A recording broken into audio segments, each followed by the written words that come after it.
Bonjour et bienvenue à vous sur AJ8, la chaîne des affaires et du business. J'espère que vous vous portez bien en cette période très particulière. Noël approche, les cadeaux, retrouver la famille. Alors, je voulais faire aussi un rappel du fonctionnement de la chaîne. Moi, à AJ8, l'objectif, c'est un petit peu pouvoir parler, d'aborder des sujets d'entreprise, des problématiques d'entreprise et aussi communiquer sur le développement possible de ces dernières. Donc en fait, dans chaque idée que j'ai, il y a l'idée derrière de l'entreprise et des possibilités de développement qu'il peut y avoir sur lequel on n'a pas forcément pensé et où je viens me positionner via la société d'audit et conseil AJ8 Audit et Conseil, dont vous pouvez avoir les informations sur le site indiqué en bas à gauche. De plus, j'ai dit dans la dernière vidéo Jurassic World que je travaillais sur un livre.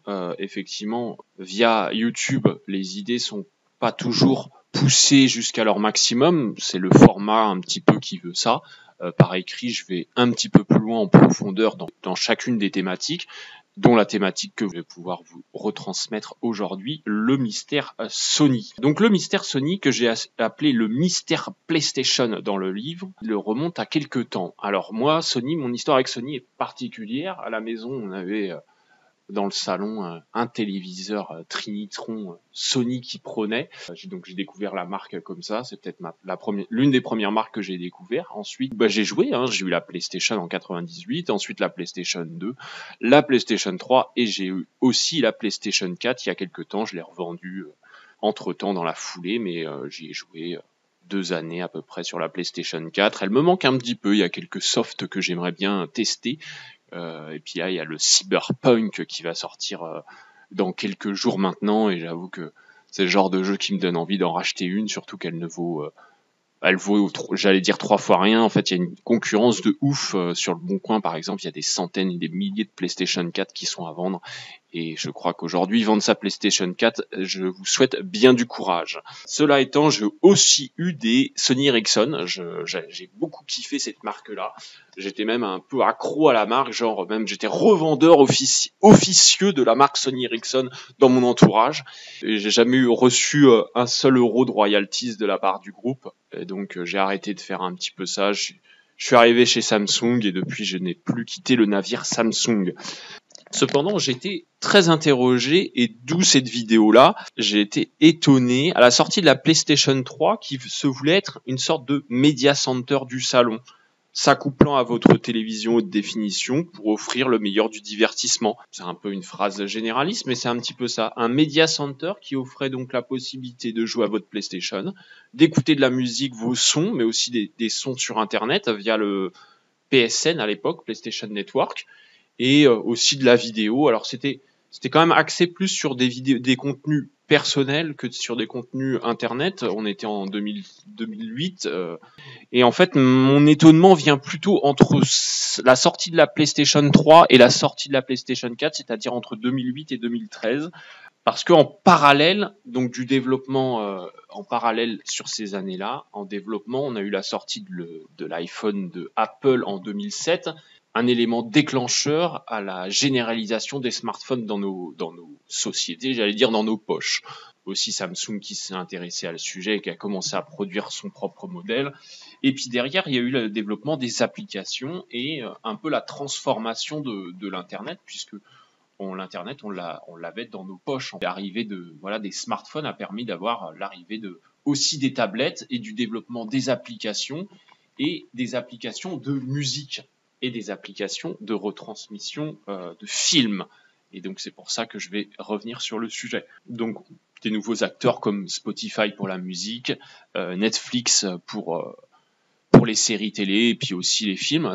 Là où je veux en venir, c'est que la PlayStation était un bras armé de Sony, comme les PC Vaio, les téléphones Sony Ericsson, les téléviseurs Trinitron.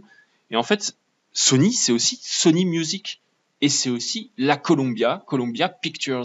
Columbia Pictures qui fait donc des films. Et en fait, ma réflexion, c'est de me dire, la PlayStation se veut être un media center, proposant donc du jeu vidéo, mais en plus de la musique, en plus de la vidéo, mais ne propose pas son propre catalogue. C'est ça ma véritable question. C'est de se dire qu'aujourd'hui, pour écouter de la musique estampillée Sony, pour écouter des labels, des artistes Sony, comme Indochine, comme Pink, comme AC/DC qui sont chez Sony Music. Il faut passer par Spotify pour écouter cette musique qui appartient à Sony.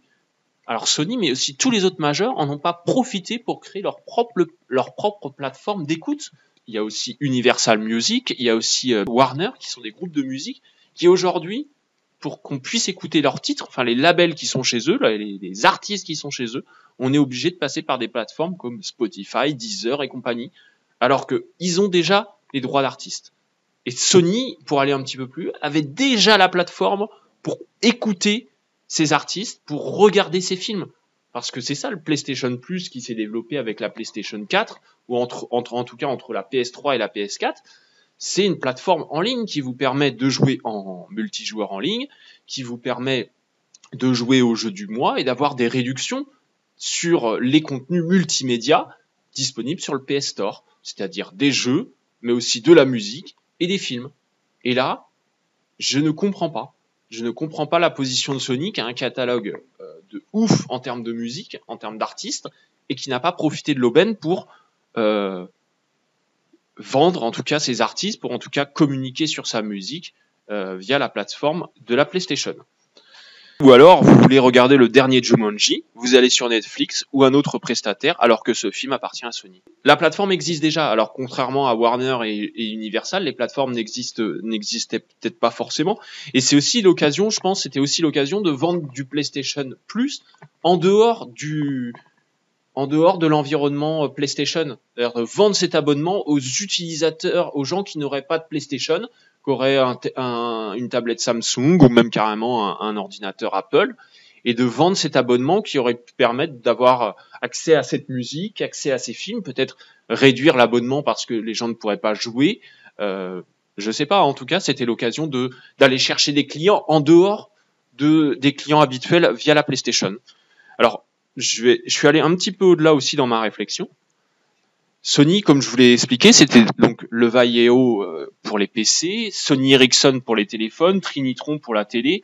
En fait, je n'ai pas vu de lien entre Sony et, par exemple, vous avez une PlayStation Sony, achetez un téléviseur Sony, vous allez avoir une meilleure qualité, un meilleur rendu, le menu de la télévision Sony va être associé, va être couplé à celui de votre PlayStation. Au-delà de ça, vous êtes dans la rue avec votre Sony Ericsson, vous pouvez continuer à écouter vos sons Sony sur votre téléphone portable sans avoir besoin de souscrire à un abonnement parce que vous avez déjà l'abonnement PlayStation Plus.